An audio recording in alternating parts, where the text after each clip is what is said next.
Everyone, इस series में हम जितने भी एमसीक्यूज़ फर्स्ट चैप्टर से बनते हैं, द लिविंग वर्ल्ड चैप्टर से बनते हैं, वो सारे कवर करेंगे। इससे पहले मैंने एक 10 एमसीक्यूज़ की वीडियो अपलोड करी थी, एक 20 एमसीक्यूज़ की अपलोड करी थी। आई होप वो भी आपने देख ली हो। और 20 एमसीक्यूज़ इस वीडियो में रहेंगे। टोटल हो गए आपके 50 क्वेश्चन। सो आप ये एक्सपेक्ट कर सकते हो, out of 100% there would be probability of at least 50% की क्वेश्चन 50 क्वेश्चन में से ही आएंगे। Alright, so let's get started. So here is your first question. Largest herbarium in India located at? तो आपको 4 ऑप्शंस दूंगी मैं, एंड आप वीडियो को पॉज भी कर सकते हो इन order to answer.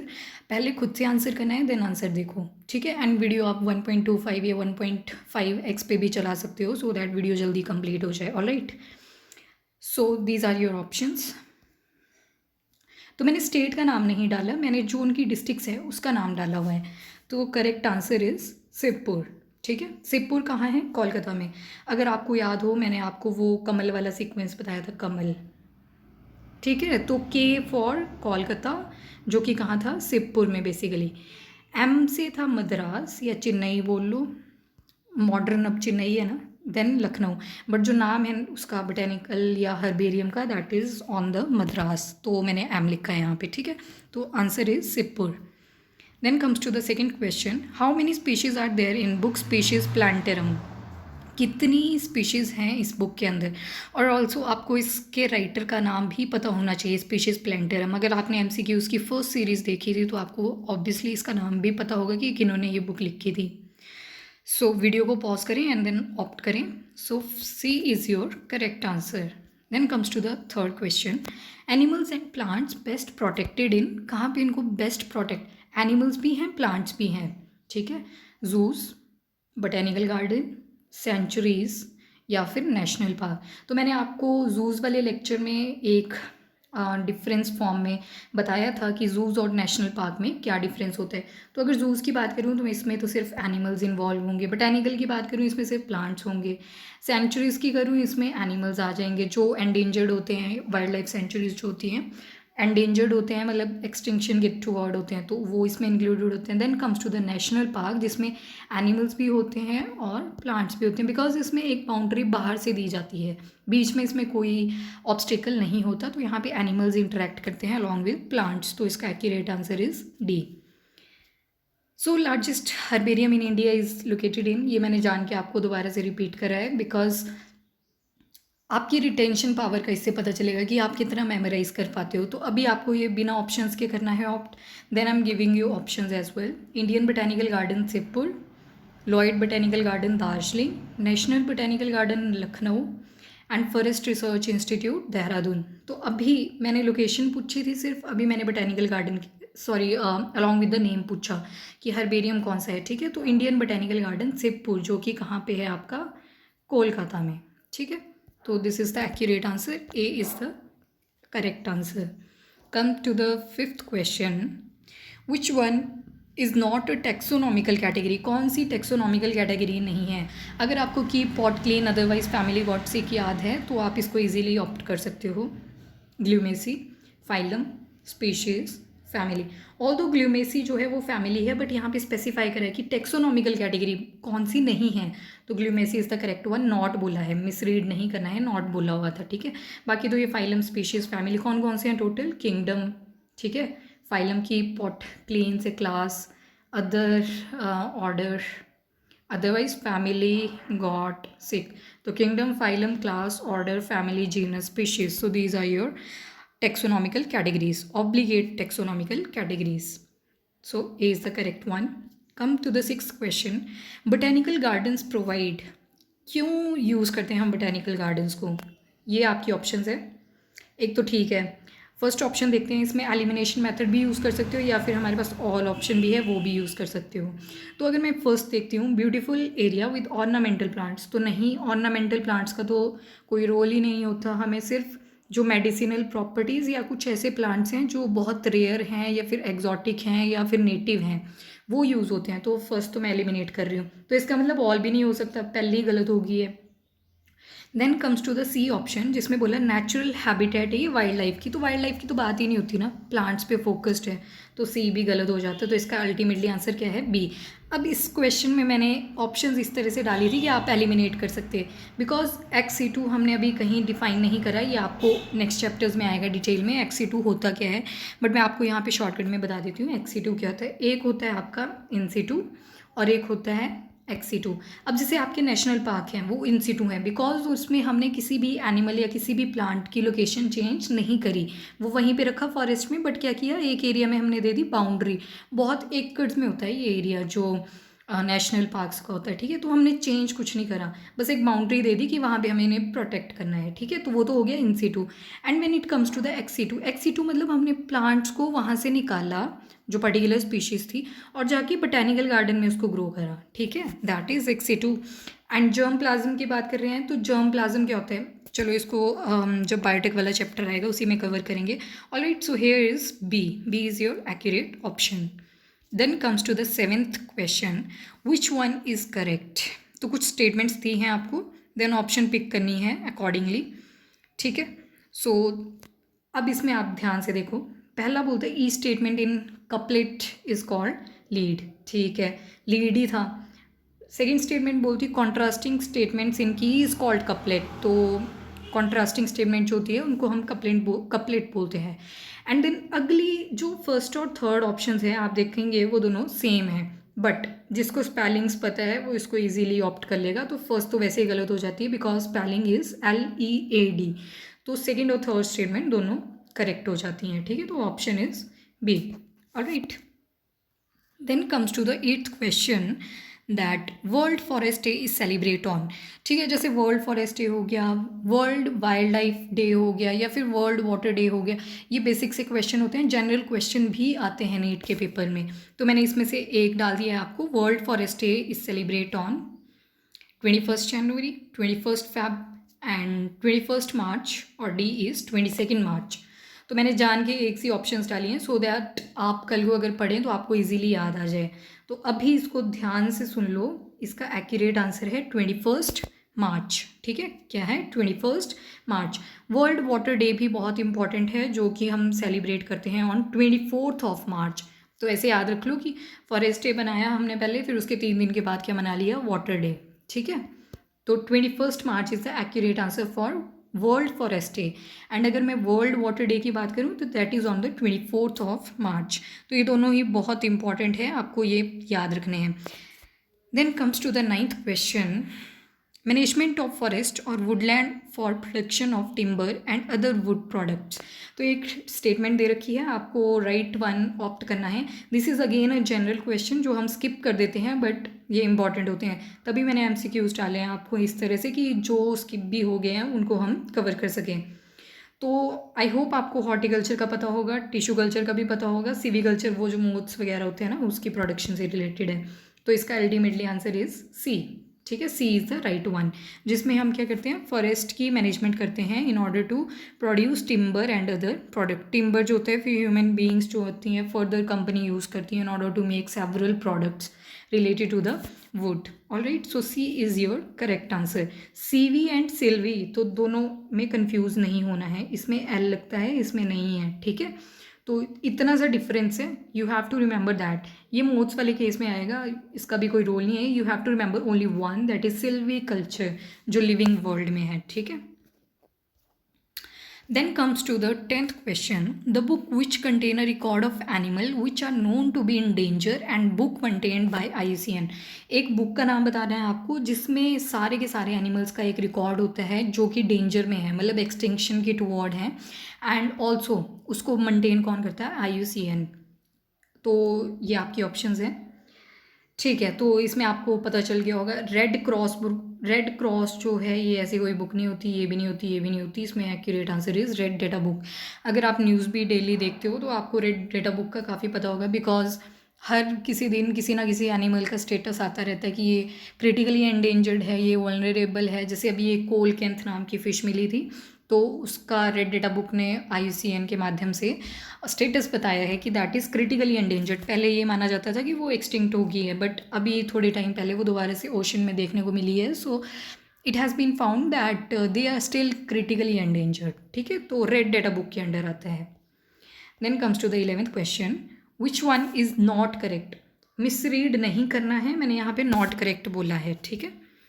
Herbarium houses dried pressed and preserve plant specimens, B is, C is, D is. So you have to pick out right one. Video को पॉज कर लें एंड ढंग से स्टेटमेंट्स को पढ़ें, ठीक है। वीडियो पॉज करके अपना आंसर ऑप्ट करें पहले, फिर ही आगे देखें, ठीक है। Herbarium houses dried pressed and preserve plant specimen, तो ठीक है, उधर हम क्या करते थे, वो ड्राई करते थे हम हर्बेरियम में पहले, फिर उनको प्रिजर्व कर लेते थे। Then botanical garden have collection of living plants for reference, ठीक है, रेफरेंस के लिए होता है, रिसर्च वर्क भी होता है, एजुकेशनल पर्पज से भी होता है। Then museum has collection of photographs of plants and animals and key is use for identification of specimen, ये भी ठीक है, इसकी तो डेफिनेशन ये है की use for identification of specimen. तो म्यूजियम वाली गलत हो जाती है स्टेट में, फोटोग्राफ्स भी होते हैं बट नॉट ओनली फोटोग्राफ्स, ठीक है, कलेक्शन ऑफ फोटोग्राफ्स ही नहीं होती बट उनके एग्जैक्ट स्पेसिमेंस होते हैं आपके पास, ठीक है। इवन अगर आपको कोई ऐसी रेयर स्पीशीज़ मिल जाती है एनिमल की, उसकी मान लो डेथ हो गई है, ठीक है, and you found out that, तो आपको क्या करना है, वो फटाफट फॉर्मेलिन में डालनी है सो दैट वो वैसी की वैसी रहे।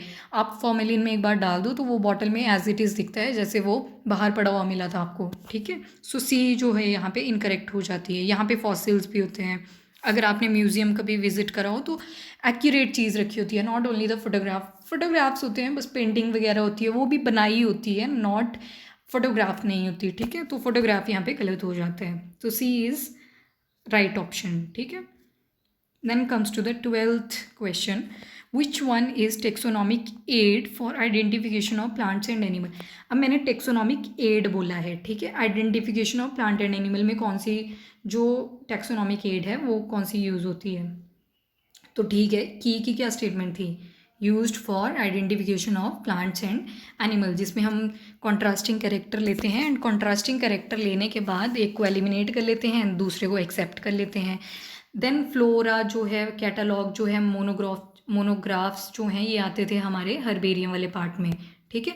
बट जो स्टेटमेंट पूछी है identification of plants and animal, तो इसका accurate answer is keys, so C will be your right answer.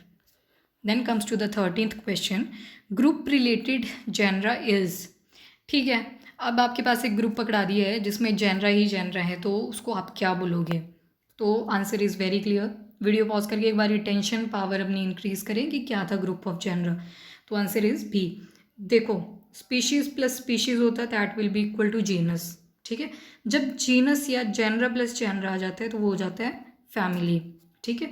और जब फैमिली प्लस फैमिली आ जाती है तो क्या बनता है, ऑर्डर, ठीक है। और फिर ऑर्डर प्लस ऑर्डर क्लास, और क्लास की higher form is phylum, and phylum से ऊपर आ जाता है हमारा kingdom, alright. Then comes to the 14th question, which taxonomic aid gives comprehensive information about a taxon, जो कॉम्प्रीहेंसिव इंफॉर्मेशन बताता है किसी भी टेक्सन को लेके, तो कौन सा होता है जो कॉम्प्रीहेंसिव पे फोकस करता है, तो यहाँ पे इजी हो जाएगा, आपको पता लग रहा है नाम से ही, मोनोग्राफ। तो मोनोग्राफ क्यों, बिकॉज मोनो में क्या लिखा है, वन, तो इसमें लिस्ट होगी बट किसी एक जीनस पे होगी, या तो एक फाइलम के ऊपर होगी, या तो एक क्लास, मतलब एट अ टाइम सिर्फ एक टेक्सन के ऊपर फोकस्ड होगा ये। और की तो खैर used for the identification of plants and animal, flora में प्लांट की जितनी भी स्पीशीज़ हैं वो सारे का एक बुकलेट होता है। देन हर्बेरियम आपको पता है प्रिजर्व करा जाता है उसमें प्लांट्स को, ठीक है। तो B is your right answer, monograph, जो कि क्या देता है, एक सक्सिंक्ट वे में आपको इन्फॉर्मेशन प्रोवाइड करता है। अगर आपने हर्बेरियम वाला वीडियो लेक्चर देखा था तो उसमें ये लास्ट में मैंने डिफाइन कर रखी हैं, तो आप एक बार उस वीडियो को भी देख सकते हो, क्योंकि इन टर्मिनोलॉजीज़ में बहुत कन्फ्यूज़न होता है, इसीलिए मैंने ये ज़्यादा क्वेश्चन डाले हैं। Then comes to the 15th question, Royal Botanical Garden Kew is located in, so this is one of the important question, और ये मैंने कवर भी कर रखा है मोस्ट इम्पॉर्टेंट हर्बेरियम्स में। तो आपको लोकेशन बतानी है, जर्मनी, इंग्लैंड, फ्रांस, इंडिया। तो अब आपने तो पढ़ा होगा लंदन, बट इसका जो सेकेंड मोस्ट प्रेफर्ड आंसर है that is England as well, ठीक है। और अगर लंदन लिखा होता है ना तो London is also accurate one, ठीक है। After that we are having 16th question, oh sorry, मैंने यहाँ पे फ्रांस लगा दिया है, इसका फ्रांस नहीं है, इसका इंग्लैंड है, बी कर लेना यहाँ पे। मैंने चेक नहीं करा ये ध्यान से, यहाँ पे बी है, ठीक है, इंग्लैंड कर लेना इसको, फ्रांस नहीं है, फ्रांस का तो कोई भी नहीं पढ़ा ना हमने, तो इंग्लैंड है इसका। इंग्लैंड भी आ सकता है ऑप्शन में, लंदन भी आ सकता है, बोथ आर रेलिवेंट बिकॉज ये दोनों एक साथ ही हैं, ठीक है। उसके बाद आ जाओ 16th question, species as unit of classification was employed by. तो अगर आपको याद है स्पीशीज़ टर्म किसने दी थी तो आप इसको इजीली पिक आउट कर लोगे। तो कौन थे? जॉन रे। जॉन रे इज़ योर एक्यूरेट आंसर, ठीक है।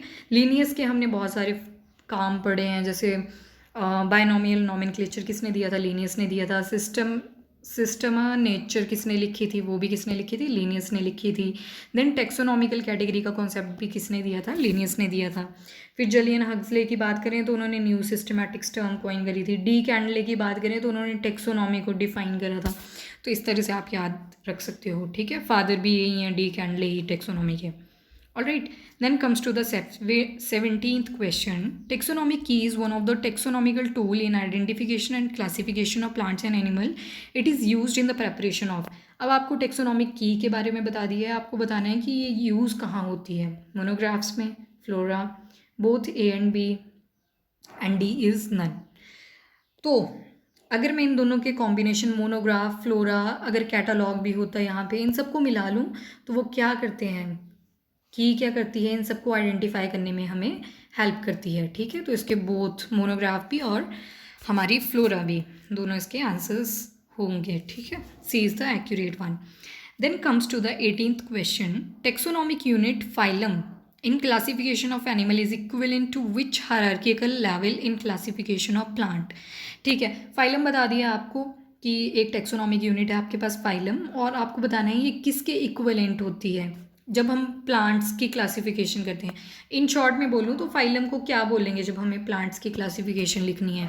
तो आपके पास ये ऑप्शन है, class, kingdom, division and family. तो अगर आपको टेक्सोनॉमिक कैटेगरी में आपने ध्यान से पढ़ा था तो मैंने वहाँ पे लिखा था फाइलम स्लैश डिवीजन। फाइलम होता है, अगर मैंने फॉर एग्जांपल कॉर्डेटा बोलना है तो वो फाइलम है बिकॉज इसमें एनिमल्स इंक्लूडेड है। बट जब मैंने बोला स्पर्मेटोफाइटा, तो वो किसका डिवीजन है? प्लांट्स का, ठीक है। तो वहाँ पे मैंने क्या बोला? डिवीजन। तो बॉटनी में हम डिवीजन यूज़ करेंगे एंड बाकी चीज़ों में फाइलम, ठीक है। तो C is your right answer.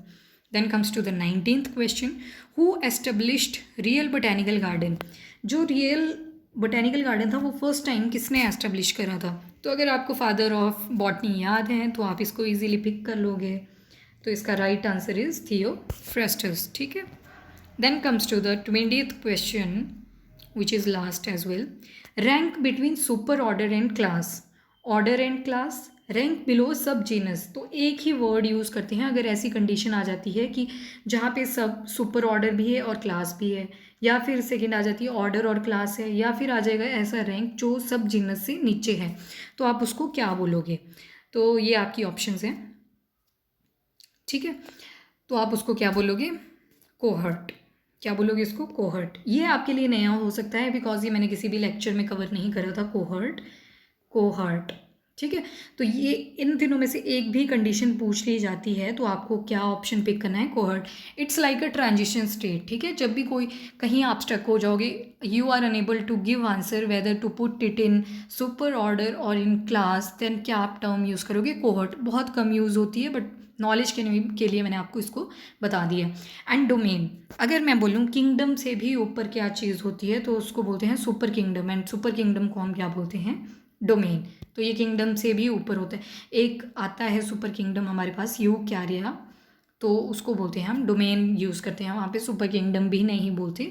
तो उसके लिए जो स्पेसिफिक टर्म है दैट इज़ डोमेन। ऑल्दो ये डोमेन और कोहर्ट हमारे ऑब्लिगेट टेक्सोनॉमिक कैटेगरी में नहीं included, but yes they are being used जहाँ पे ज़रूरत पड़ती है, ठीक है। सो ये MCQ की 20 क्वेश्चन की सीरीज़ कंप्लीट होती है। टोटल हमने 50 क्वेश्चंस कर लिए हैं। और आपको एक बात अगर मैं बताऊं तो जितने भी आप MCQ सॉल्व करते हो आफ्टर एवरी चैप्टर, और मैं तो बीच में भी डाल रही हूँ चैप्टर्स के MCQ सो दैट आपके कुछ टॉपिक वहीं पे कवर हो जाएं, तो इससे आपकी रिटेंशन पावर इंक्रीज़ करती है। अभी एक और वीडियो सीरीज़ चलाऊंगी जिसमें रैंडम क्वेश्चन होंगे from both 11th and 12th biology, तो वो मिक्स होंगे क्वेश्चन और डिटेल्ड एनालिसिस के साथ हम उनको भी सॉल्व करेंगे, ठीक है। तो आई होप आपने ये वीडियो पूरा देखा होगा और आपको यूज़फुल लगा होगा। कोई भी डाउट हो तो आप कमेंट सेक्शन में मुझे बता सकते हो। And if you like the video, do like as well as subscribe the channel. Thank you.